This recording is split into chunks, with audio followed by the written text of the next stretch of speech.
Are we on the internet, Danny? God, I hope so, because, man, we have a lot of stuff to do for NYCC. Oh, my God. I'm leaving in minutes. You two are hosting the show tonight. Shit. Tonight. Oh, really? Panic.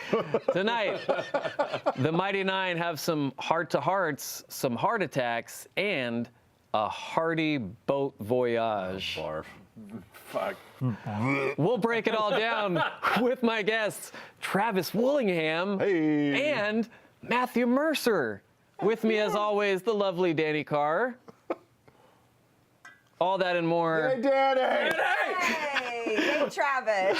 You have fans. All that and more tonight on Talks Machina.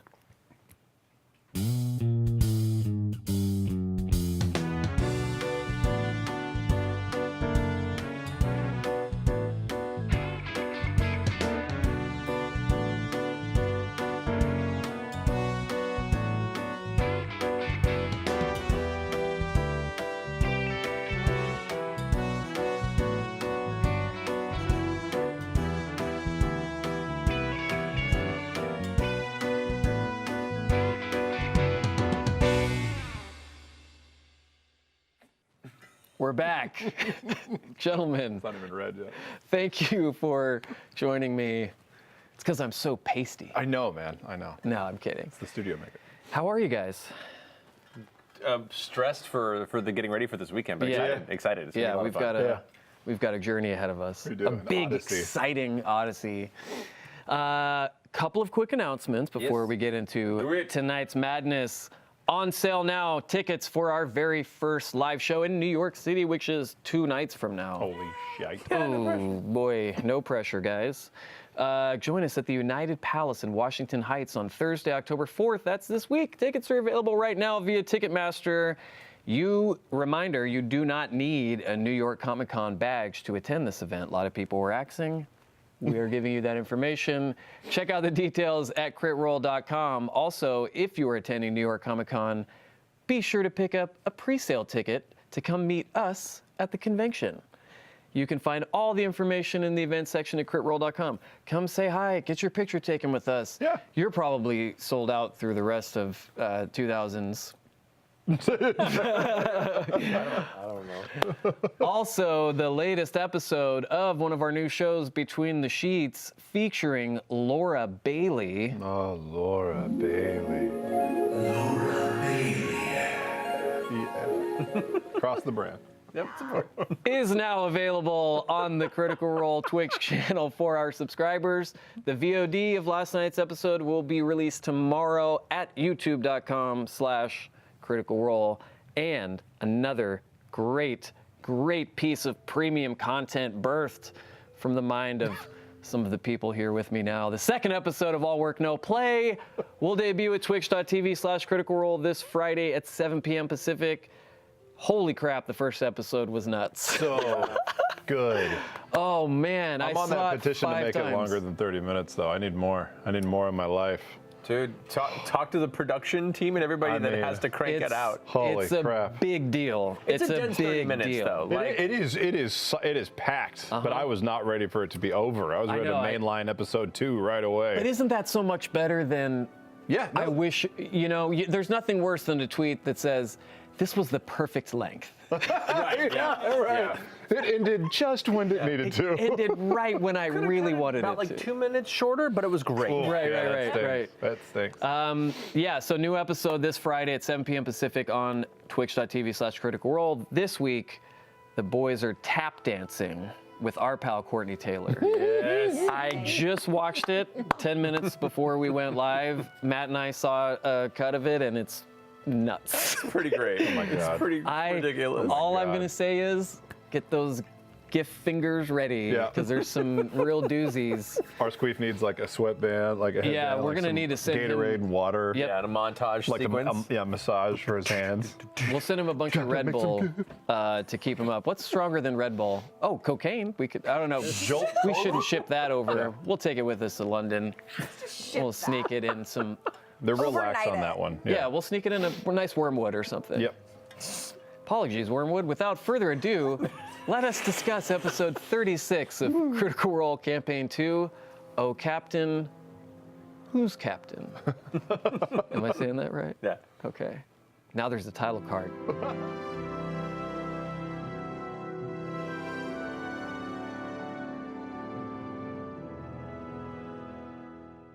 Is that how you're supposed to say it? No. Guys, we have some Crit Roll stats tonight, brought to you from our friends at Crit Roll Stats. With 4 games in, the Dallas Cowboys are at a 50% weight, wrong stat.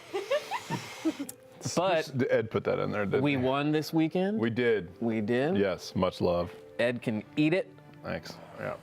Ed's a Rams fan, guys, out there. I know I saw know. some tweets. There's some critters that are also Ram fans. And a Giants We fan, do not but recognize he doesn't, those fans. He's not very loud about that. They are ignored. We don't. By Brian and Foster, yeah. Hey guys, the Mighty Nine got their 140th kill in this episode. Wow, really? Can anyone guess what it was? We're like Bruce Willis in a Die Hard movie. It was Yeah, that is a lot of kills. the Yeah. Come on, Travis, it's It right was. there. It was. Do you know? I imagine it was probably Which the one it was? Harpies. Yes. Do you know who killed the harpy that made the stat? No, actually. Who killed the harpy that made the Let's stat? say it Caduceus. Boom. Not against the 4th harpy. Man, I was so close You to were so having close. the answer to all that. I saw the wheels turning and everything. Yep. Yeah. This is the 3rd time Ford, played by you, Travis, Yeah. has used the dodecahedron, and the 2nd time he's put a fragment of possibility to use. You cool kid. Yeah. I thought I'd only used it twice, so that's news to me. Oh, really? You've used it twice, but you've absorbed it 3 times, and then one time you didn't use it. Oh, nice. Wow. That's literally what he just said. This man knows a lot about Critical Role. Is it? I was paying attention. Oh, man. been He's a just day. so pretty. I can't really. I know. Oh, it's hard come to look on, past guys. the, Yeah. I got my shots cradling this beard. week. Well, it's time for questions from our fans. Look at us, 7:07 p.m. Getting to the questions. So proud. Can you believe it? Before efficiency. 10 minutes Is that a in. scheduled time that we're? This is weird. That's a record. We should talk about something else for a little bit. Guys,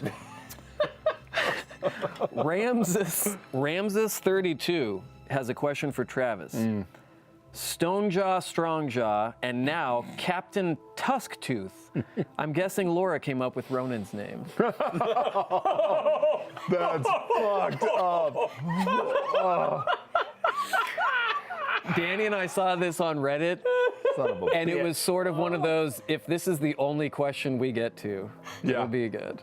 Yeah. That's Number brilliant. 1. No, Laura did not come up with it, nor did I.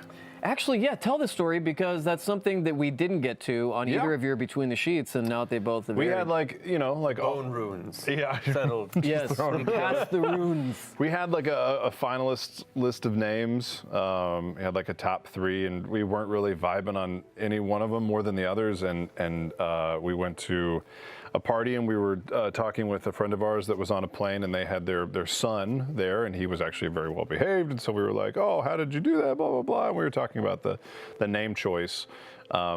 And they were throwing out some just like gnarly suggestions, and she was like, "You should do like Odin." And I was like, "Oh, actually that would be cool, but I'm Thor, and that's a little too on the nose." And she was like, Right. "Well, what about Ronan?" And we both went like, Ronan. Yeah, Yes. That's so weird. And she was like, "Really?" And we were like, "Yeah." yeah. So we started like shopping it around people, and you get Yeah, certain because you reactions. asked But Ashley and I I loved said, it. Yeah. obviously we're the final say, so yeah, I say go Totally. for I it. know. I know. Paperwork and everything was set in stone. And you Right. choose the definition of the name that you want to live by, like a samurai who has lost his master or has no master. Also, apparently in modern day Japan, it means he who has not passed his entrance exam. So I don't Oh, really weird. care about That's that part interesting. Now very that's much. the D&D version. Yeah. Wave man. I mean, my name means crossroads. What's in a name? What's in a name? See you at the. I Name just means told I there's can't sing on the 18 show. of them in your graduating class.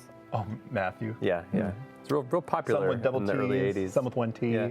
18 Matthews in your graduating class. Approximately. When I was in first grade, Exactly 18, wasn't it? Probably. Yeah. when I was in first grade, there was 5 Brians and 2 Brian Fs.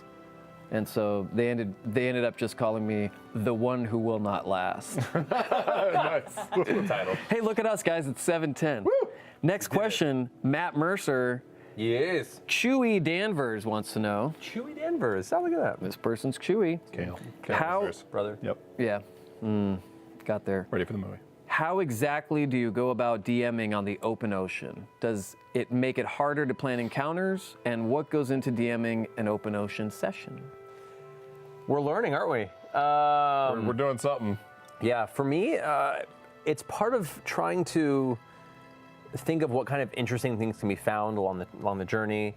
There are a few things you guys didn't see, and I basically made myself a small chart of like every day I'd roll to see what may possibly happen, and there's a good chance nothing will, because that's largely what happens when you travel on the ocean.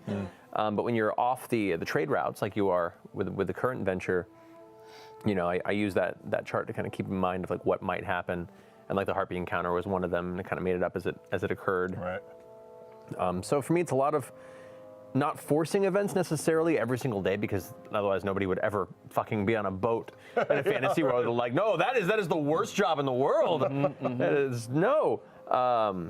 So I went to like Mark Wahlberg from the Happening there. What? No. What? No. But yeah, for me it was, I'm learning and trying to find it to be like both an adventurous kind of freeing sensation, you know, kind of the open sea with all this endless possibility. I kind of put up this map that you guys now have access to, where you kind of, there is a story thread you're following now, but depending on where things resolve in the future, if you guys wanted to try and just go somewhere on that map, you know, figure that out. I wanted to kind of, you know, build a space where you guys could sandbox a little bit. It's a dope map, honestly. Oh, It finally yeah. came in. Sorts It of finally came islands and in. reefs and like. Oh, yeah, I saw. Y'all opened up the world, Final Fantasy style. But yeah, it's, Yep. I want to touch I guess every for part of it. for DMing it, it's allowing enough intrigue and possibility out there where the players can utilize the ship they have at their disposal to go look for what these different threads might lead to, and coming up with interesting encounters that both capitalize on the region and capitalize on the limitations of being on the ship too. But you know them so well by now that when you're preparing, is there one way that you go, I'm pretty sure they're going to go, I'm still going to prep 2 or 3 other things? That's how most but, like, DMing works. Once you've gotten to play with your players for a little bit, you begin to get a sense of the general possibility they'll go in this direction. Because you can't prep every possibility. Right. You would go crazy. So you go, this is probably where they're going, and I'll put a lot more effort probably into this path, and then I'll pepper through a few other loose ideas, and sometimes they'll go the path you expect, and you're like, yes, I prepared properly. And sometimes they'll go completely in the fucking opposite direction. You're like, okay, let's see where this goes.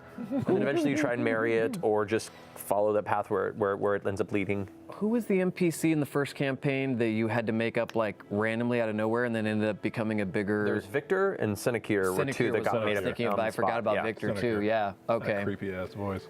Yep. You guys went, you know what we're gonna do today? It's a Tuesday. Let's go to the fire plane. You want to go to the City of Brass? Sure. I'm like, right. Didn't finish that preparation. It happens. But it's just in your brain. And then we had go. one of the best NPCs ever. Yeah, and the whole where the fuck he came Tormented from. for Ashley for ages. Yeah, that box, man. That Yeah. box was. I love it. She kept waiting for it to Little Shop of Horrors, and it never did. Nope. Not sometimes the box of ashes is just a box. Can we check on the box, guys? Can we go check on the box? Yeah. Can we go check on the box? Well, you never know, man. You never know. I still with think Marshall. y'all are gonna go back. Like the Mighty Nine are gonna end up going to Taldore, and that box is gonna have that tree is gonna have just been wreaking havoc. Danny, Yeah. Theories. Seriously. I have theories. Whipping tendrils. don't steal I Matt's know. idea. People impaled on its thorns. Just ashes, guys. Yeah. Son of a bitch. Ashes, ashes. Guys, sprawl. Sprawl. For both of you. Sprawl. I don't know what the fuck's happening now. Mine. We're all Mine. sleep deprived and Yep. continue, please. Guys, stay on track here. Can't believe I'm the one that has to call out you guys on staying on target here. Normally it's the other way around. This for both of you. How much research are you doing on boats, sailing, etc., to help prepare for the game now that the gang is on the ocean? You guys both know a fair amount about boats already. and how a boat works. Travis, you know a little bit. You've thrown out some terms. and- Yeah. There's seats and a wheel and a hull. No, You're describing Talison's basement. yes, yes. I have actually been on boats most of my life, more like ski boats and other like recreational crafts, not sailboats per se. I was never really a big like sunfish, even sailboat guy at like summer camp or whatever. So I know that there is a sail and a mast and a rudder and a helm and things like that. But when it comes to fucking pirate ships, and the mizzen mast and the fucking trow buckle and the like goddamn, I don't know that shit. I didn't know it. I wrote a backstory that had sailor in it, so one would think that I might research it a little bit. I didn't. You were thinking Sailor Moon. No, I didn't do that.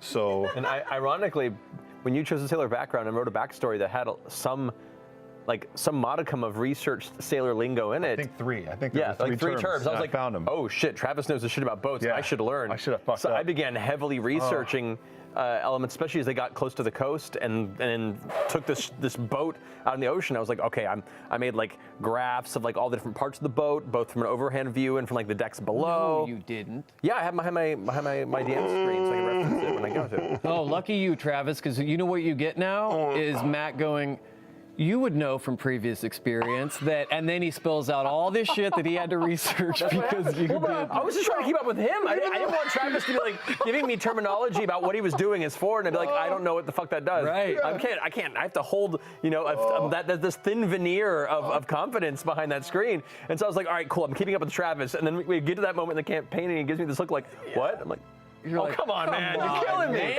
You're killing me, Smalls. I should have read like, I raised the tapestry and the boat goes away. Like, I figure we hop on airships and horses, and it's never like, how do you lace the saddle up or how do you adjust the stirrups? Like, when we got on the boat, I was like, we get in the boat and we leave.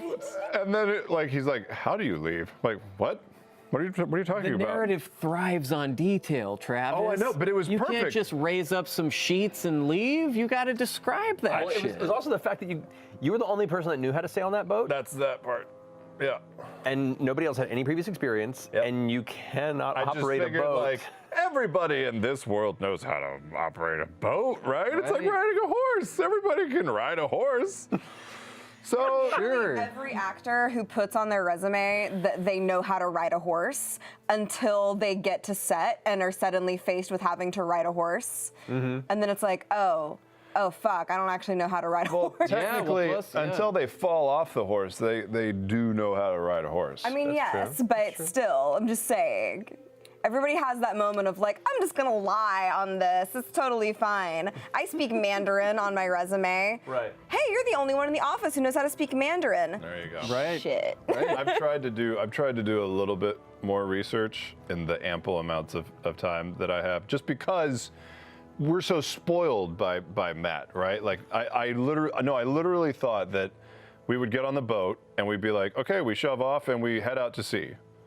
And I never thought about the fact that nobody had been on a boat before and that I was the only one that had a sailor background and that I might need to like dole out some orders and shit. And I was just like, Caleb's below decks with an enforcer. He is super squishy. I'm gonna go help. And then Bo's like, Ford, how do I sail? This is fucking typical for today. This is just typical. It wouldn't have been a major issue if you guys had like booked passage. Totally, right? If it wasn't on us, there's nobody there to operate the boat. Right. And that's the thing, is like there were plenty of people that had, and I was kind of expecting there to be like an eventual point in the narrative in Nicodranas where you would have like hired a ship to take you on board or like to get where you're going.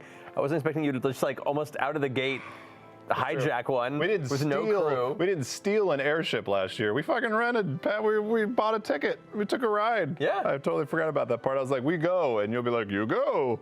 And that's true when you buy a ticket.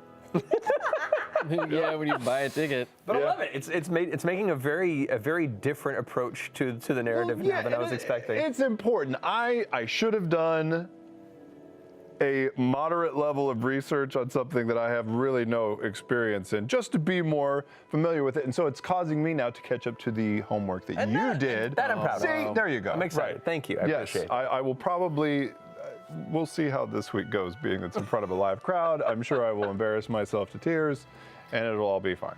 That's every live show for all of us, right. so we're fine. This is such a weird metaphor for your guys' friendship.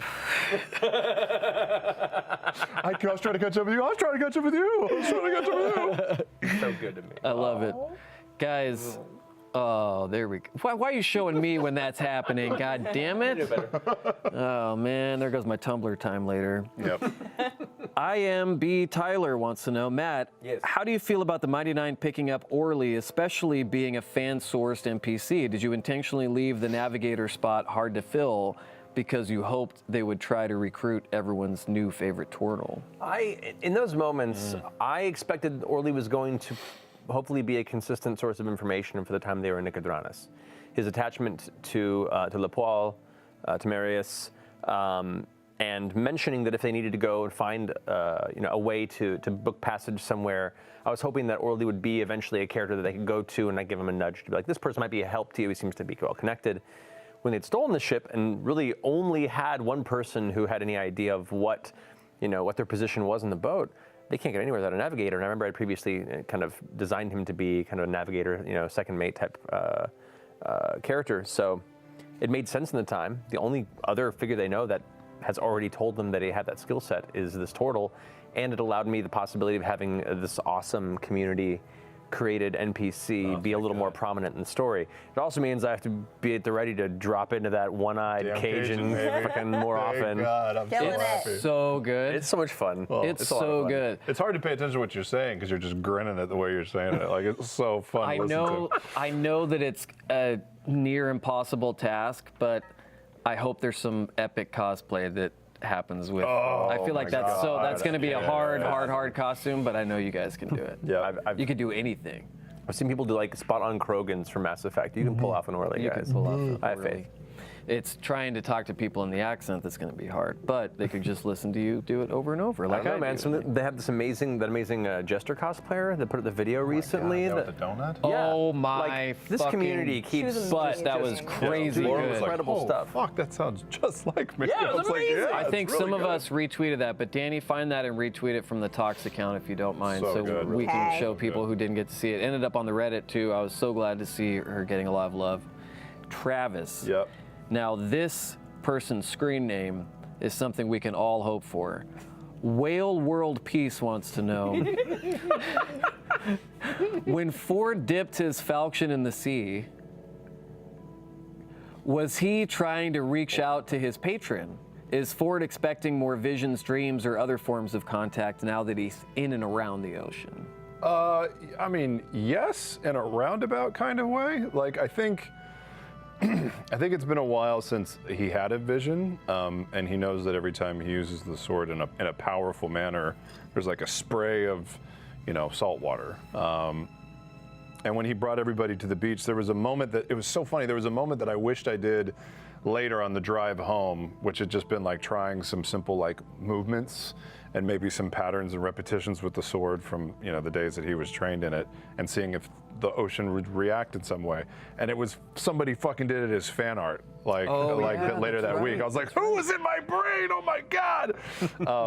But I did want to, at some point, either go down in like the middle of the night or something and just see if the sword reacted with water, and it didn't, right? And I didn't know if that might trigger a vibration or if I would feel something or if there would be a connection, because I right now, that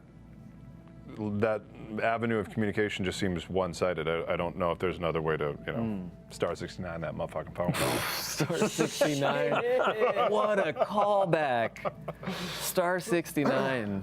Man. Right. Nice. For all you young viewers. What did you type to block your number so you couldn't see what it was? Star 67. 87? It was 67, wasn't it? I think it was all sixes. Damn, maybe I had it wrong, and I thought my number was blocked. like fucking Foster's calling us again. That connected them to a landline. Damn, Brian Foster keeps thinking he's blocking his number. He just won't stop calling. Hey, it's me, Jim, again. Okay, Jim. Sure, Jim. Well, speaking of Jim, let's give away tonight's GIF of the week. Oh my God, the best segue ever. Wow. Yeah! Flying D20! Yeah. What? God, I love those little animations. So good. I know. Thank you, Wendy Doodles. Our winner for GIF of the Week of episode 35 of Campaign 2 was sent in by Jacob Honeycutt. At Jacob Honey, let's take a look. Oh my God! What is this during? Which part is this? Why is he so distraught? This is when all of you guys were focused on each other during the first 20 minutes of the campaign. Everyone's he's, like, losing going it, through and his Caduceus is face. just having his Oh, breakdown right. on that side of the ship. Oh right. That's yeah. so good. I love I Townsend didn't so even much. know he was doing that. There are so many real life times that I can use that gif. Oh man, for stuff. Oh man, I didn't even. Yeah. That was That was my junior good. year of high We're school. like, hey, we slaughtered everybody. Ah. Yep. Yeah, he's got a little bit That of a boy different commits. worldview. I love him so much. I can't wait to bring him on again and talk about some of the interesting stuff that's Yeah, been going on. with Caduceus is we're getting behind some of that. Yeah. Yeah, man, he's that dropping character. that lore. Yeah. Congrats to you, Jacob. You have won this Wildemount dice set. Will them out. Yeah, I will fight you. will them Don't out. do it, man. I'm fragile. Now these, Daniel, give me some love on my. Did you see Look that? at the You're fucking fragile, reflexes. but you're quick. Did you see that Damn. shit, my man? High decks, Cat's yo. paw. These are awesome. Daniel, would it help you if I didn't put my other hand in the way? So these are like, It might help if your hands weren't so damn sweaty. they're not sweaty, they're lubricated. Guys, It is perspective. Oh yes. yes. gotta get ready for the trip. So gross. Don't forget. I'm sorry, Danny. I forgot there It's was just a. well moisturized, all right? Yeah. Gentlemen. Come on. Forgot there was a youngster in the room. Danny, I apologize. Guys, don't forget to submit for gift of the week by emailing your gift to submit@talksmachina.com. Congrats, Jacob. Moving on. Matt. Yes. Liam's not here to do the voice, Danny. Cuddlefish333 wants to know. Liam, yeah, thank you. Do it again. Cuddlefish. That's pretty close. I like pretty it. Cuddlefish333. Matt, the scene with the jellyfish was very beautiful and atmospheric. Did you have that planned for the night, no matter who took watch, or for when it was the right moment? When I said I had that thing that I roll, that series of possible things, half of it's nothing. Some elements of it are just natural, beautiful things that occur. Like I have natural sights of beauty as one of the choices, and because you just find they're new to the ocean. A lot of them are new to the ocean, and just having these things they pass by that are breathtaking or ominous. I want those to just be part of the narrative as well, not everything be just either you're fighting something or you're not. Yeah. And so when they're out that night, depending on when people roll high perception, and what had come up on that roll, for there it was a natural sight of beauty. And so I was like, what would make sense tonight that they would see with the low light? How about a jellyfish bloom that is giving off a bit of kind of bioluminescent energy, and it just worked out really well. It was an improvised part of the narrative based on a few rolls, and then. I know. Too damn smart. Oh, this guy. cool. I just came up with this fucking amazing thing on the know. spot. I hate hearing shit like that because because it's like if I tried to plan something and I wrote it out and I edited and I wrote it and I wrote it, Yeah. I would never get the prose as beautiful as how you That's do not it. true at And the all. No. fact that I'd be like I a think it whale is. breached the surface because it was like. Oh, come on, And man. a fucking fin came over and crushed the ship. It's on an 8. That's an 8. Your brain is a beautiful thing. Did you watch a lot of Planet Earth? I've watched a lot of Me Planet too. Earth. Me Yeah, too. It's pretty great. Travis, Good, yes. let's get his brain insured. I've been saying it for quite some time. Don't know if that's possible, but we- I'll look into it. Maybe, yeah. Could we maybe clone it? I think you need to get like a I have some biopsy of it back first. taxes I schedule, need to so pay. please. Okay. Travis, Danny Spud 2 has a question for you. Danny he's just Spud He's 2. just a Spud, so Not Danny Spud, but no, two. it's Other D-A-N-N-Y. There it is. Oh, It's okay. right here. Danny Spud 2. I don't know why it sounded like it needed to be sung that way. It did. Thank you. Nickelbuck presents. Nickelbuck. Nickelbuck. The Nickelback cover band, Nickelbuck, Oh Yeah. no.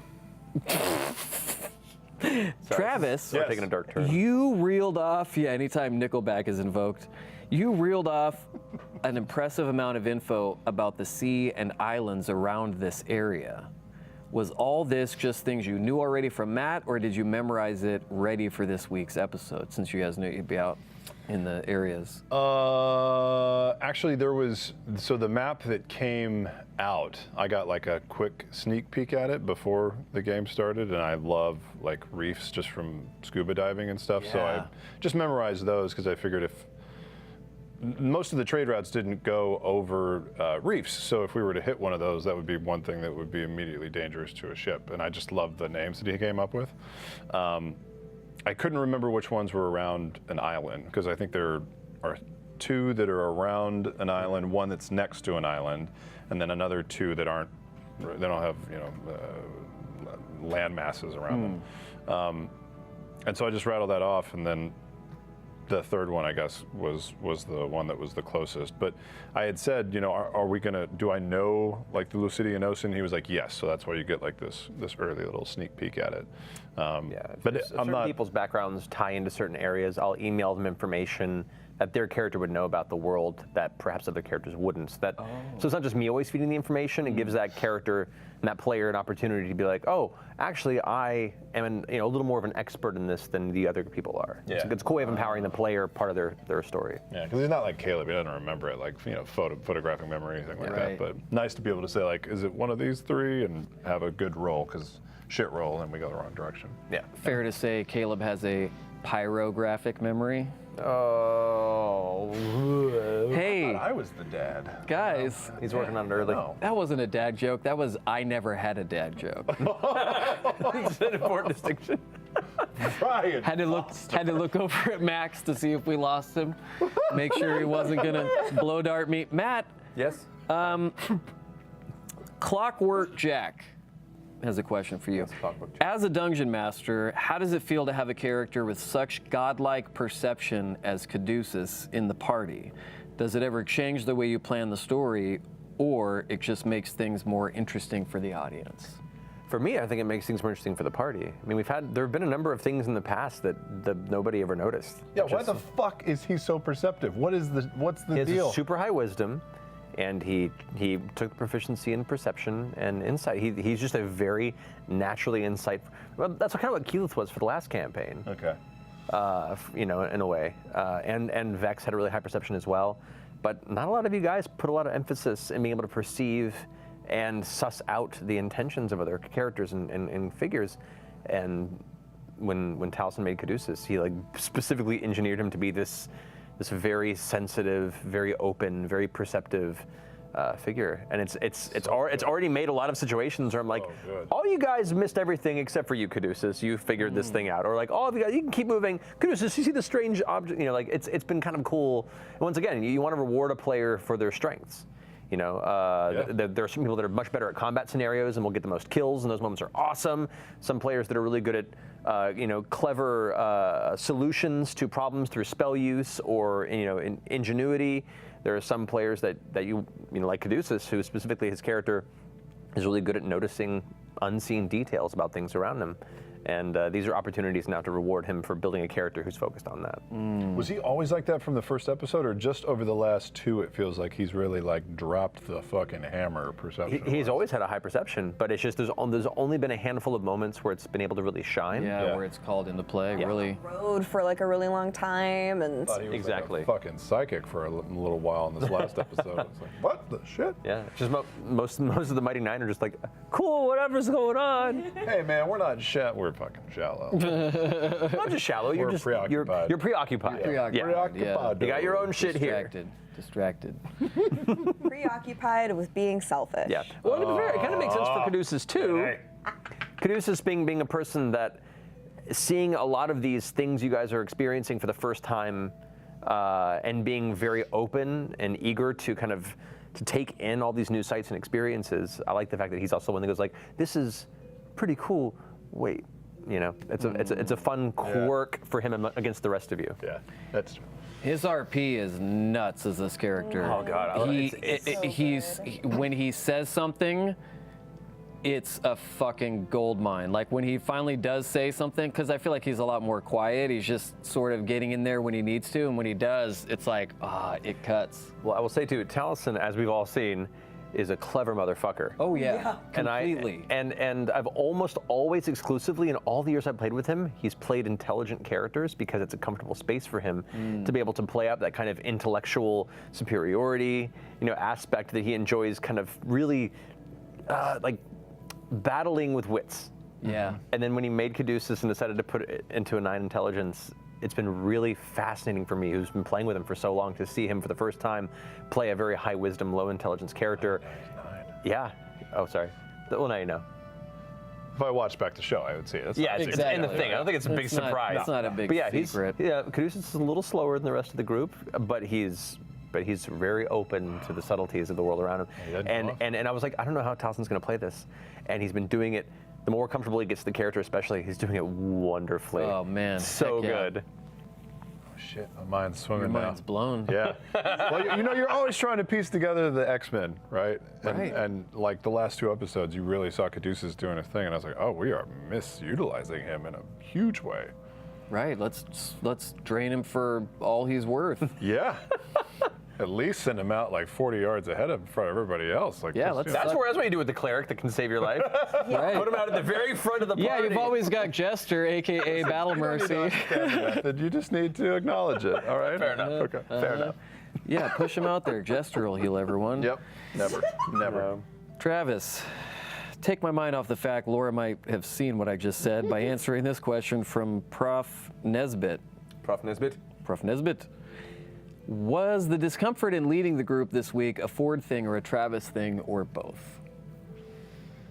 I think it was both. I don't typically like to give people orders, right? And Ford was like a first mate on the ship. That's as high as he rose, just out of favor that he had with his former captain. But in my mind, those were people that he had worked with for years, right? And so there was like this kinship and like a shared sense of labor. And I think he was receiving orders from the captain, and then therefore dispersing them, not coming up with the ideas himself. And for me as a player, I really enjoyed the luxury of an idiot for the first campaign, because I just got to be kind of reactionary. And if I had ideas and I could think of a stupid way to interject them, then I would. But it is an entirely different thing, and it's been kind of weird. Being responsible for everybody, having to make quick decisions when no one else really has any input. Like even on the boat, I was like, well, what do we want to do? This is a team, and it's fucking Sam's punk ass, and like Laura over there they're like, you're the only sailor, and I'm like, yeah, fucking give me some input. nobody's, so I gotta make a choice. And a lot of it is just I'm not slowing things down very well. Like when the ship started closing at the end of the last episode, and I was like, I'm just gonna run this bitch aground. We're gonna get off where we have like some fighting to do. And then Matt's like, you're gonna keep going? I was like, well, yeah, we're inside the reef. He's like, you're like 1.5 miles from the island. I'm like, fuck. Okay, how close is I didn't even think to ask, like, how close is the boat? What is the positioning to the boat? Draw me a little map so I can see where it is, so I can make a decision. I just like panicked, right? So I think I'm just new to quick decision making under duress. I'm getting fucking flustered super fucking easily on this boat that I don't understand. And a lot of it is just like, I'm a sports guy, and when you have a bad day in your game, you're gonna sit on the bench. Right. And I think a lot of me was looking for the bench, like these last 2 games. I was like, Interesting. I'm over my head. Like I don't know what I'm doing. You know. I could tell, not this past episode, but the week before, and Liam and Marisha and I talked about it last week. Was that who was on last week?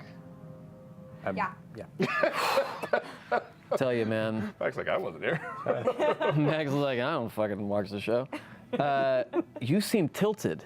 Oh, totally. You seemed a little tilted the second I was half out, yeah. of 2 weeks ago. Yeah, I had gone far under 0 hit points in player. Right. Because I was so overwhelmed. Like, and I kept trying little things to come back, and then I would just fuck it up more, and then trying to come back and just fuck it up more, and I was like, God damn. So you were upset with your performance? Totally. Yeah, I was just frustrated with my lack of knowledge about the ship, my tactical failure, bad calls, not bad rolls. Like I saw a lot of people being like, oh, you had some bad rolls. I really didn't roll that fucking bad. I just made stupid choices. I understand. And I like to think that I'm a pretty, I think I pay attention to the game really well and what other players are doing, and I wasn't doing that at all for whatever reason. So I was just really I was really bumming, but like most sports, this is a team game, but in individual performances, you can't always bench yourself. Yeah. You got to keep fucking playing, right? And so I was being a little bit of a bitch at like certain points, and then I was like, man, I'm so glad this game is over. And then this last week there was a little bit more of that residue, and I was like, fuck, I got to figure out a way to like shake it off and come back, and I gotta be able to lead in this part until we can get on land and not can rip my throat out and take over the party, Right. At least. Go ahead. I was going to say, like, it's okay, and it's totally common to have those off sessions. Sure. I mean, the fact that you finally had a couple is kind of assuring to the rest of us mortals in your presence. I was going to ask, how often does that happen? For everybody, or for? I mean, yeah, like how often would you say? Well, the difference is if you have a shit moment or something like that. At least in the last campaign, it just kind of rolled off my back because I didn't really care. Like, Grog's an idiot. You can't really get mad at the idiot, or at least I didn't. I wasn't precious about it. We have a character now whose decisions affect other characters in a much more broad sense. Right. Which is fascinating. Me and Marisha had a long conversation about specifically the difference between Grog and Ford, and watching you stepping into this more responsible role, and how it and because of the way it affected you the last couple episodes, but also watching you step up to the task in the midst of it, especially this last episode, and kind of like coming to your own. It's been really cool and really interesting to watch you kind of take those blows, consider the effect it's having on you, what it is you want to get out of this game, and start taking even small steps towards kind of shifting that for yourself. Yeah, I think I had a totally different idea of what my participation in the group would be like, and then the first few games, as someone who's never had high charisma before or magic, I didn't realize that when they're like, oh, you're the head, not the head, the face. The head of the group. Yeah, the face of the group. And I was like, oh, Jesus Christ, I'm gonna have to talk all the time. That was weird. And then all this stuff from this last session, right? And so in between, like that week in between, not that I have a lot of time to do it, I'm really trying to figure out like, okay, all right, how do I shift things so I don't have the repeat of that same thing? And is it like making sure that I delegate people to things and give people more responsibility? And it's just been tricky. So I don't know. Long ass answer, sorry. No, I'm so happy because you weren't here last week, and I did want to ask about that other game because I knew that you wouldn't be upset by asking about if you were tilted or not. I love that you gave such an honest reaction to that because. Yes. And that goes both ways. I've had many sessions where I walk away from the end of the night. You guys may have had a great time, but I feel like shit. Really? Yeah, and I'll go home and tell Marisha about it, and she'll be like, no, everything worked out fine. The question I always ask is like, did you guys have a good time? That's what's important to me.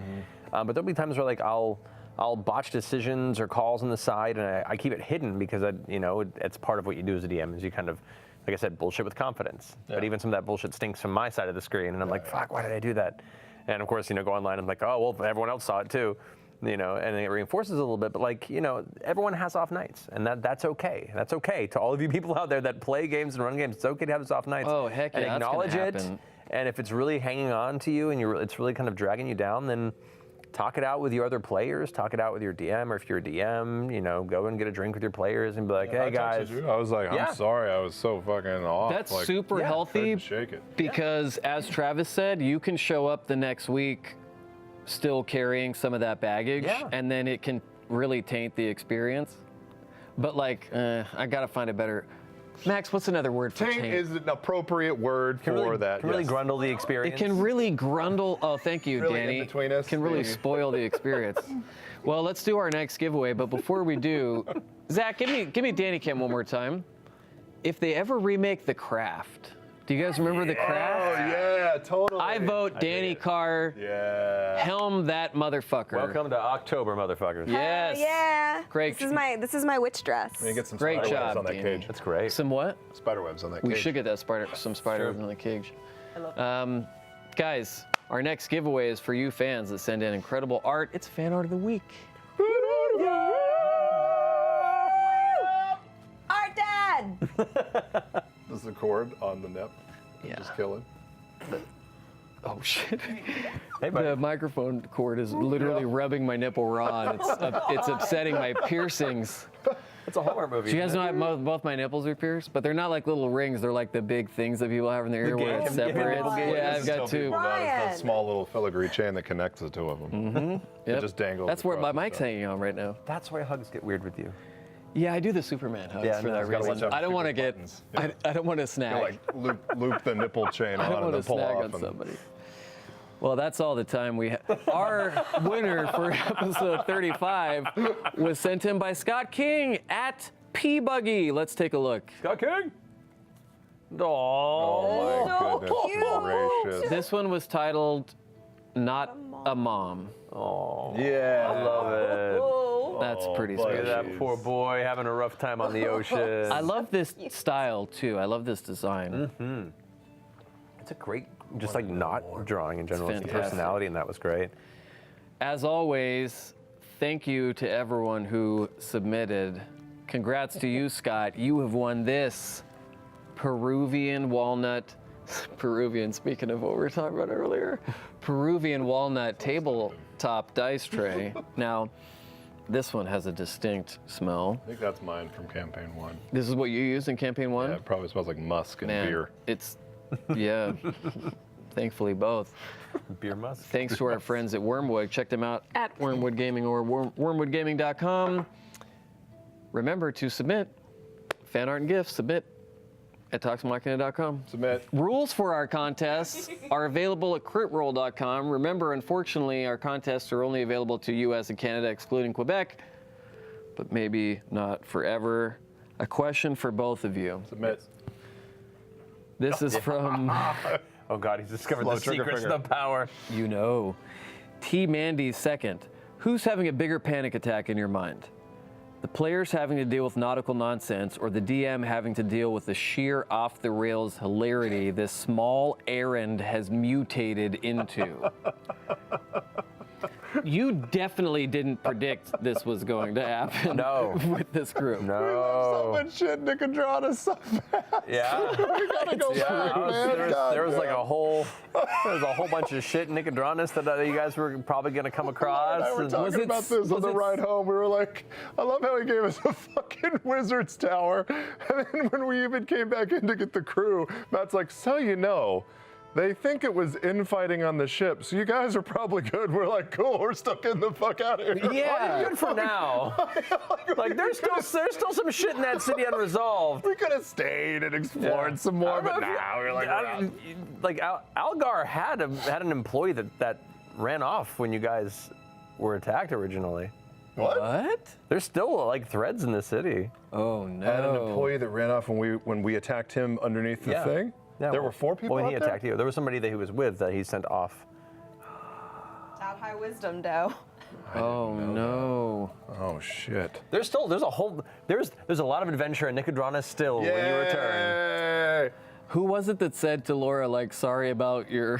Sorry Yeah. about what we did to your hometown? Oh no, I think it might have been Sam. was Sam. Remember how you can Yeah. never Sam, come yeah. back here? Yeah, sorry you can never I come was back trying here. to tell her we'll go back because fat jellyfish got fuck me up. I was like, God. But like once again, sometimes the stories you have prepared aren't as interesting as the stories that the players are going That's on. so true. Yeah. So you just kind of follow where it goes, and if they come back to it, some of them might still be prominent or available, and ramifications for not coming back may also be present. But the adventure they would have had in the meantime is going to be awesome. Right. Yeah, excited for that. Matt's easily wigging out more because I am wigging out 1,000% over the nautical shit. The rest of the group is fucking loving it like a bunch of assholes. They are eating up my panic with spoons and forks. It is not knives, just spoons and Well, forks. after 3 years of you getting off easy as having such a low intelligence character, they're enjoying seeing the tables turned a little. That's true. Yeah, That's true. I'm looking around for like some mirror of panic, and they're all like, "How is it, motherfucker?" Yep. I'm like, okay. Right. Yeah. Now them spell slots coming, buddy. Yeah. Oh, boy. Yeah, that's true. You did kind of come in easy with the warlock. Yeah. Travis, Ferelden Pride wants to know. It was mentioned before that Ford has some confidence issues. Now that he's the captain of the Mistake, is he feeling an enormous amount of unwanted pressure or an opportunity to prove himself? Definitely the first one. Definitely unwanted pressure. I mean, his entire life, he did not try to stand out, right? And I think his race prevented that. I think unwanted attention where he grew up prevented that. And as much as he tried to, he just wanted to disappear and for people not to look at him differently. Even working with Vandren when he was younger, he was just glad to have a role, right? That didn't require too much spotlight or anything else. He just wanted to. I think he just wanted to live like a life and have a role and have an existence, and that would have been enough for him.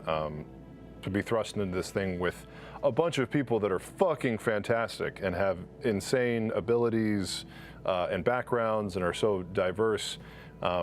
He feels more at home because he feels like his unique looks fit into that, but then being put in charge of that, like he's reeling so much from the Lorenzo, kidnapping. Like he already felt like he let him down by being out on watch and getting snagged, and Molly's death and all that other stuff. So now being out on sea and like, oh, you're on a ship, you know what to do, and I'm like, oh yeah. So it's funny from a character perspective and a player's perspective both. I think I knew that a high charisma character would naturally take some sort of those leadership roles, but when they happened, I found myself going like, oh shit, no, I don't want to. Right. Right. But also too, I mean, how many days has it been, or how much time has passed since the Lorenzo kidnapping? It's probably been close to 3 weeks or so. 3 Okay. weeks, maybe 4. Still pretty fresh. At this point, probably 4 weeks. That's still pretty fresh. And we're trying to keep it light, right? There was a beach day and we're fucking drinking and saw, Jester's mom and everything. But Jesus, going near unconscious and almost burning a ship, and now being out on a boat where, nobody knows what they're doing except for Ford. Like that's a lot. That's a lot of pressure. It's a crowded ship too. That is. Yeah, and coming across what could potentially be a hostile pirate ship is bad news for the most well-trained of crews, much less one guy, some drunk assholes that we picked up at a port and a bunch of greenhorns. Like, Yeah. fuck. Yeah. Don't you fucking smoke. He's doing that evil shit again. Like, God damn it. Why are we doing this live? This is my joy. Can we play this out by Oh, it worked out great. backstage? I had no idea we were going to hit for the live show, and as we got to that point in the last episode, I was like, oh, this is going to be great. There was actually a moment where you were like, and we'll pick this up in New York, and I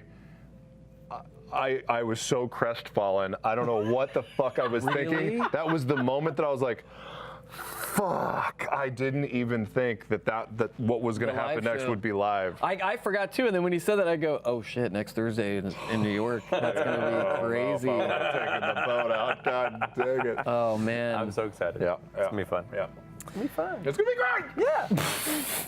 I'm fucking stoked. Yeah. Damn right. Matt. Yes.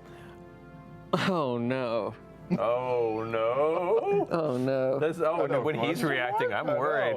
I'm really worried. This is a question from Moose Knuckles Sandwich. That's actually one of my fantasy football teams.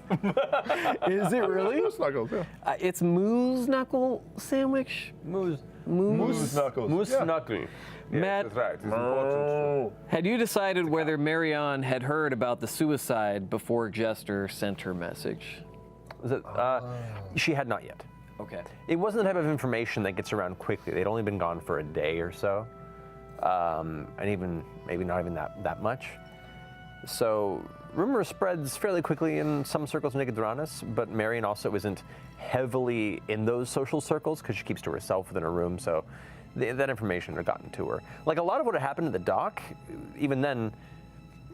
I mean, I looked at it after everything went down because I was like, how much is this going to affect Nicodranas and their involvement there? From the guards' perspective, they came upon what looked to be some sort of a scuffle at the docks. There were some dead bodies, and then a bunch of people jumped into a ship and took the fuck off. No guards were killed. No guards were killed. Property damage. And a woman seemed to kill herself, and they could never recover her body. Well, the dock was burned. So, right. So they're like, all right, there's this mystery of this woman that apparently killed herself. We know the basis of what she looks like, and the bodies that we found were identified as outlaws that had bounties on them.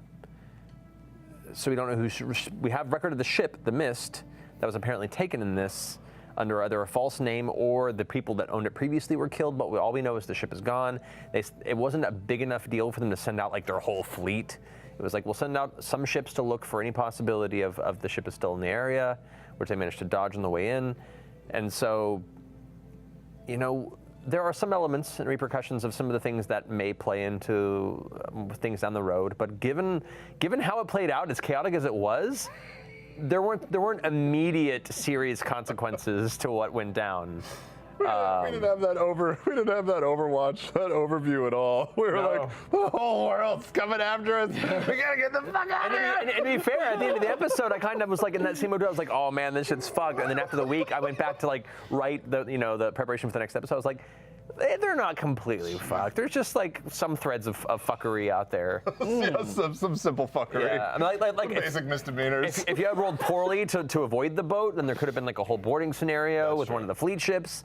If you guys hadn't all been able to hide your true selves into the city, you guys have almost an entire party that can do that, which is pretty great. Yep. That would have been a little sticky. Yeah, like it's panicky bitches. Big time. We got to do a better job of like evaluating the situation. There was a whole sequence when the guards arrived in that battle, and you were the one closest to them. I was like, if Ford decides to interface with them and try and play off some sort of a deceit as to what's happening at the dock and rolls well, he might be able to shrug them off. And What did I do? I jumped in the water. he did. I mean, But you know what? Those are brand. the choices you make. On brand. But like, but that's that's kind of what I'm teaching the Mighty Nine in some scenarios too. Is not every conflict is resolved through combat necessarily, and these characters learning that they all grew up in a lot of them in very skittish scenarios where the world is constantly oppressive and they need to defend themselves physically whenever something seems to be a threat to them. I'm hoping through these journeys and some of these experiences that becomes a little more of a learning curve for them. That's not always the answer. yeah, completely. We got a few minutes left. Travis, banana tits. What the fuck? Oh yeah, it does say banana tits. Jesus. You guys are fucking killing it with the fucking screen names, and I love it so much. Travis, what did Ford think of his discussion with Jester after seeing the jellyfish and her follow-up statement that sometimes the things that are the most beautiful are the things that can hurt you the most? That was such an amazing moment in this episode. Was so beautiful, and I came out of nowhere. I love that though. I love that was spontaneous. Yeah, I was kind of in awe of my wife at that moment, just because her emotional availability is second to none, right? She can just turn it on like at the drop of a dime, and then to take that beautiful moment and be so introspective about her character and then point all of, I was trying to like ask her questions, like try to make Jester feel better, and then she pointed it like dead on at me, and I was like, oh God, I Yeah, don't she know. flipped the mirror around. Yeah, because you want to be like, it's okay, Jester, it's fine, and then that comment, I was like, is she talking about me? Is she talking about something else? You don't want to assume, and then you catch yourself at the fucking table, like having the in-head conversation. You're like, oh God, reply quickly. Be charismatic. I'm not that person though. Wait, hold on. Right. So I was just trying to be sensitive, and I was just trying to do something that would make her feel better. But man, it left both of us, Ford and me, like just shook. Like, I mean, yeah, right? Because I interpreted it one way, and there had been like gentle like teasings, but man, that was when the emotions are real. Travis, like, you oh, and I are God. going to have a conversation later. we're not doing it, Danny. I need to know more. It is kind of cool watching in this dynamic. The more you guys travel together, the more you trust in each other. Who begins to fill out which roles in that group? You and Caleb both kind of taking the more leadership roles, but not in a competitive way. In a like, please, you take this type of scenario, and it's kind of this tennis match between the two of you of allowing each other to handle certain moments. But I don't know. I'm really fascinated to see where it all goes. Of who accepts positions, who rejects them, who where the dynamics. I love it. I fucking love D&D. Oh my God. I know. It's very unexpected. I would have thought from. This is the reverse for me too. After playing the entire first campaign, I'd be like, I could be the smart one. I can make tactical decisions for everybody. Why are these people choking? Why is this spell not working properly? All this stuff. I was a fucking fool. I knew nothing of the world. What a chump ass bitch. Oh, I love it so much. Okay, Matt, our last question. Okay. Charlie Boychuk. There seems to be a common theme of redemption and change sprouting in recent episodes as the Mighty Nine look at their respective pasts and grow a desire to be better people. Was this something you'd planned on, as you've mentioned that you had wanted to play with different themes this campaign? It's something I'm hoping for, you know, and I say hope for because there's only so much I can instill upon the will of the party. You know, it's so much give and take between me and the players, and there are many, with each campaign, with every story I try and tell, there are themes I want to explore, and some the players kind of agree upon and take up instinctually, and you're like, all right, great. Sometimes they go, no, I'm not interested in that right now, I'm interested in pursuing this aspect, and then you're like, okay, well, I'll facilitate that path as well. So yeah, I'm very interested because it's such a different dynamic from Vox Machina, and it is a very different type of story. It's a bunch of characters who come from very fractured histories, and are really only finding, and similar to Vox Machina, finding family in each other, but also are trying to see, whereas Vox Machina, all of them seem pretty confident of who they were and, you know, what they wanted to be in the world to a certain extent. This group is very much the opposite. Yeah. And they're all kind of these lost souls that are trying to, through their connections to each other, find a purpose and keep each other safe until they all discover who it is they want to be. That's how I perceived it so far, and I'm loving it. I'm comfortable with the pace. There are, you know, some people are like, it's going too fast, it's going too slow. I don't know where it's. I'm like, no, I want it to just breathe and be its thing, and I want to facilitate it however I can. And I'm happy that those themes are becoming prominent in these character arcs, because to me, after everything they've been through, these are the beginning stages of everyone starting to really ask those questions internally and to each other. And I'm as the kids on the internet say, I'm here for it. Yeah, I'm here for it. Those internet kids always coming up with things I don't understand. It's okay, buddy. Stan, ship. What the fuck does it all mean? Do you know You about, know what ship means know now, about- I know what it Travis. means now. I'd asked Liam this week what Stan meant. what? You know what Stan meant? No, I thought they left the D off it or something. I was like, I stand, keep boy. it. I don't know. You need to discover the magic of Urban Dictionary, my friend. Yeah. Well, Dad. that's all the time we have for tonight, folks. Stick around for Talks Machina After Dark. It's going to be 12 minutes of weirdness. I would like to thank Matt Mercer. Thank you, Matt. Thank you, buddy. Travis Willingham. shit, Thank man. you, This is great. Travis. Yeah, it's fun. It's a good change. For joining us tonight, Critical Role live from New York City. New York City! Airs this Thursday night. Until then, my friends, don't forget to love each other. As always, don't worry, it's almost Critical Role Live. Oh, nice. Oh, nice. Oh, take that. Wait, you only got two? Is it fucking Okay. vaudeville? Yeah, do a thing. Do a little thing. Dance for us. Dance. Taliesin would know how to do that. I'm gonna Of course, send it doesn't fit on my I'm cannonball gonna send my head. "Arsqueef you up" text. I don't. Yeah, you did it. Do it again while the camera's on you.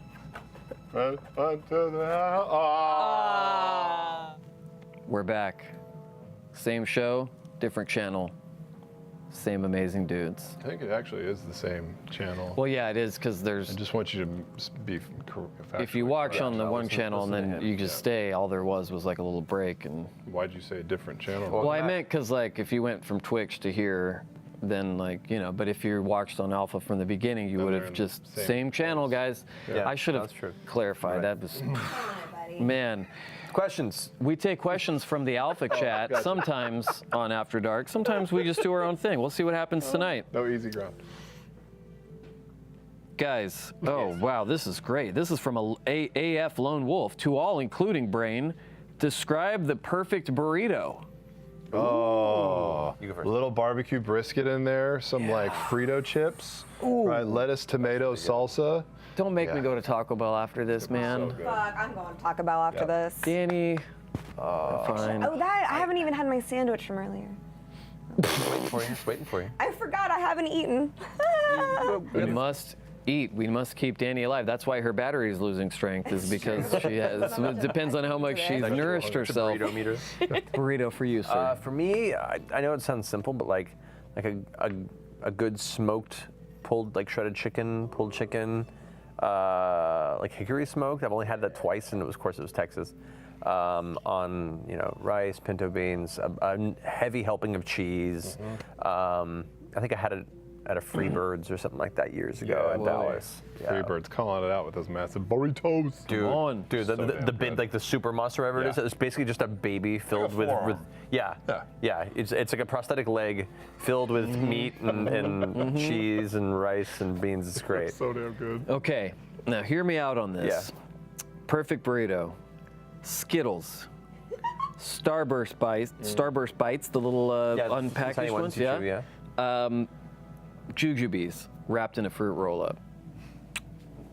Wow, I feel like my insulin just spiked just hearing It did. about that. We call it the dentist's nightmare. Yeah. The dentist's nightmare. I had a Signature cotton candy index. burrito once. You did? What was in that? What? It was strawberry ice cream, fruity pebbles, Oh, yes. and then like 2 different types of cotton candy wrapped up in it. Say That it was wrapped slower. around it. You had me I Fruity thought that it was going to be disgusting. No, I thought it it's was going to not. be the nastiest shit. Why would you think Holy God, it was so good. Yeah, that sounds amazing. Now, Danny, I discovered fruity pebbles on ice cream, which That was I can never go probably- back. You had that in America, probably, right? well, of course. It was at the K-Town in night France. market. It was in France. No, they don't stay that thin and beautiful by eating like us. No. Live show coming up. Live show. What do you guys love about the live shows? The fucking energy. Yeah, it's one thing to be playing together as friends, and thankfully that's most of the time because the live show too often would be too much. But once every now and then, being able to share it live there with so many people that are as invested and as excited as we are to be there, the sheer energy and positivity and tension in the room at moments, at crux points in the story, it's. I will say of all the years I've done theater and that high I've had on stage, this is even more. It's even better for me. Yeah. I never did a theater show in 2,000, 2,500, 3,000 people. Like when you have like an eruption of a reaction in a moment and it just hits you, it's nowhere else in the world you're gonna feel that. You experience a bunch of different emotions from the crowd that aren't just the applause or the laughter at the funny stuff, or when Sam comes out, the puking, that's it. But there is a raw, there's gasping at parts. Yeah. It doesn't translate. I understand why some people don't like streaming the live shows, and I understand some of the arguments. Most of them, I think, are complete bullshit. But some of them I understand because it is like a different experience than what you're used to, because this is such an intimate, quiet, there's no other voices, there's no other reactions than those at the table. But to mix it up every once in a while, a couple of times a year out of all the episodes that we do, that energy and that range of emotions is so interesting, because I don't see it really affect the way that you guys play the game, but I can see as people afterwards, we're always just like, it's the most filling sort of, I probably liken it to what you experienced after coming out of the desert for a few weeks, but I feel just recharged, and you get to look in the faces of all the people and go, this is why we do this. Yeah. Well, and here's the thing too, for stage productions and being on stage, the audience is there to be entertained. And they're like, we've come here, we've bought our ticket, come, make us laugh, make us cry, do a thing, The weird magic of whatever this wonderful thing is that we've all stumbled into with Critical Role in this wonderful community, they're as knowledgeable and invested in this story and our characters and we as people as we are in them as a community. And it's not like there's a barrier and you're trying to present or entertain. You're just all here in this like collective moment, and there's so much joy and energy crystallized together. I can't explain it. It's surreal. Yeah. It's exhausting, and it's thrilling, and it's exalting. It was so crazy. I remember that very first one we did at Gen Con 2-3 years ago, when the audience would react to something that we have just been so invested in, and we're hanging on every word that Matt says or that another character does, and then to hear someone else outside of us be like, what? Or laugh, and you just wanted to turn and be like, right? Like, right? So that's so crazy. That's just amazing. Let's see, what do we have here? for Matt. Yes. Yes, Actually, this is thank for both of you from Schnapps and Doctor Who Barbie. Doctor Who Barbie's asking a Sorry, I tried, but it's fuckeredly. How much importance? Pie. See, but without the capitalization, Danny, it's all sort of a run-on. How much importance have you been putting on sticking to alignment this campaign as opposed to last? How hard is it sticking to alignment? How much importance have you been putting on sticking to alignment this campaign as opposed to last? I mean, actually, I think it's pretty important, especially in the beginning, because you could just go any direction, right? Like, I don't know if alignments are going to change because of certain actions, but they might. But I think it's kind of important so you don't just run the gamut and do a whole bunch of crazy shit. I know for me, when I play video games, I'll just kill chickens in the middle of the road just because they're fucking there and I want to see what happens. Can't do that with Forge. Yeah. Right. I think alignment's a great guide if you're unfamiliar with the process of realizing a personality that's different from your own and stepping into those shoes. As performers and as actors professionally, part of our job is to recognize, realize, and be able to kind of wear these other personas. So it's a little more natural as part of our training to know and identify a moral set that exists within this character and kind of instinctually explore that. For people that don't have those tools and so I think it's a little more useful to have that as a driving guide. I prefer to think that the character's actions drives alignment as opposed to alignment drives character's actions. That makes sense? I totally agree with that. Very, very, very moral people can sometimes have very terrible lapses in judgment. Yes. Very wicked people sometimes can find moments of redemption. And I don't feel like you should use alignment as a way of excluding yourselves from making those choices that otherwise you would expect the character on paper should never make. God, that's so true. That's so true. I'll take his answer. Yeah. I changed mine. No, but no. It's great at the beginning, like you said. When you establish a character, it's a great thing for you to be like, this is the kind of character they are at this moment in time, and I want them to follow this path based on their experiences in life and what they want to do. That can change radically by the things they experience and the way they react to them, or it can be very much on the same because this is who they want to be. Right. So it can go either way. Yeah. But yeah, I don't. Whenever somebody says, "Oh, their character wouldn't have done that because it's not their alignment," I'm like, no, their character's doing that, and that's just who they are as a character. Right. Yeah. Truth. This got good, man. I know. This got deep. I like it. Yeah. You guys craving a big, fat, juicy, dripping, wet New York slice of pizza like I am right now? Yeah. Where'd you think I was going with that? I was just kind of holding out. I didn't know, you know. I was got thinking that we're still on the burrito train here. sour Yeah. look on your face. Don't Google burrito train, by the way. I just want to get. I just Don't wanna Google get to New York burrito first. train. I don't know it. I don't know why Don't I do said that. that. Don't Google Don't do burrito that. train. Don't do It's that. probably delicious. Don't do that. There used to be the one good New York pizza I've had in LA. Used to be across the street from the apartment me and Marisha used to live in. It was fucking amazing. And then it burned down. No!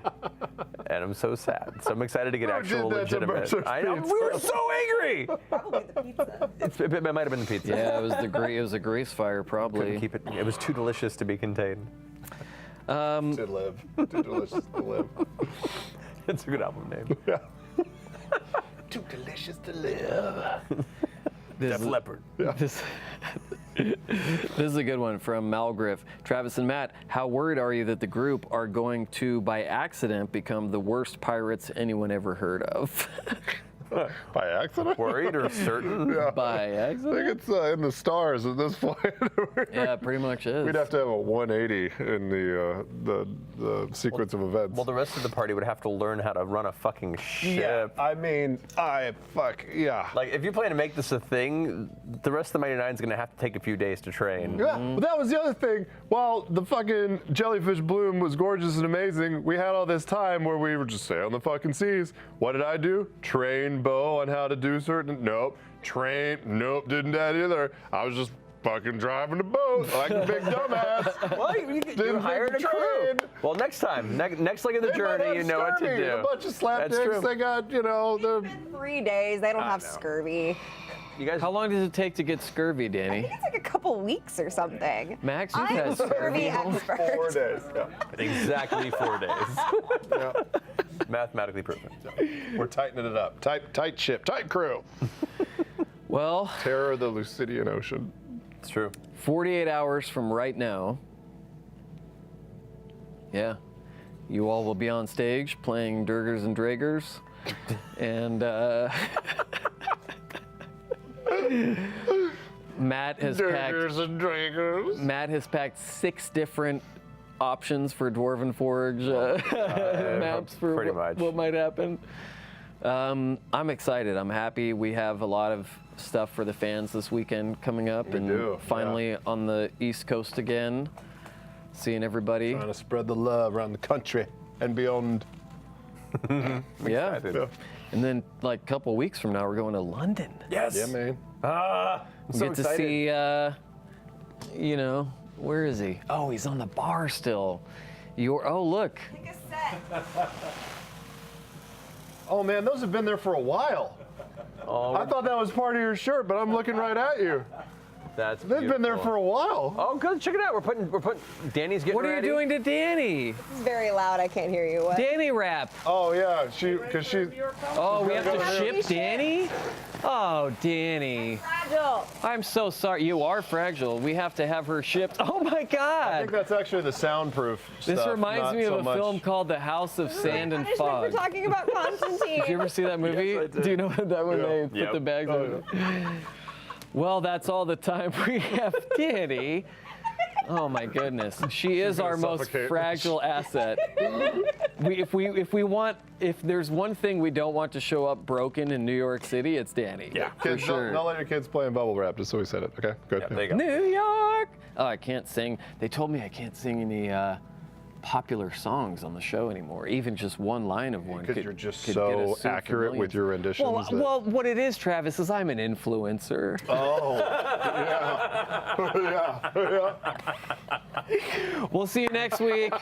We'll see you Thursday night for Critical Role Live in New York City, and next week for more Talks, Machina, madness, and fun, and After Dark, and all that. Good night. We love you. Mwah. Bye, guys. Bye. Let's get on the plane. Let's do it. Oh, God.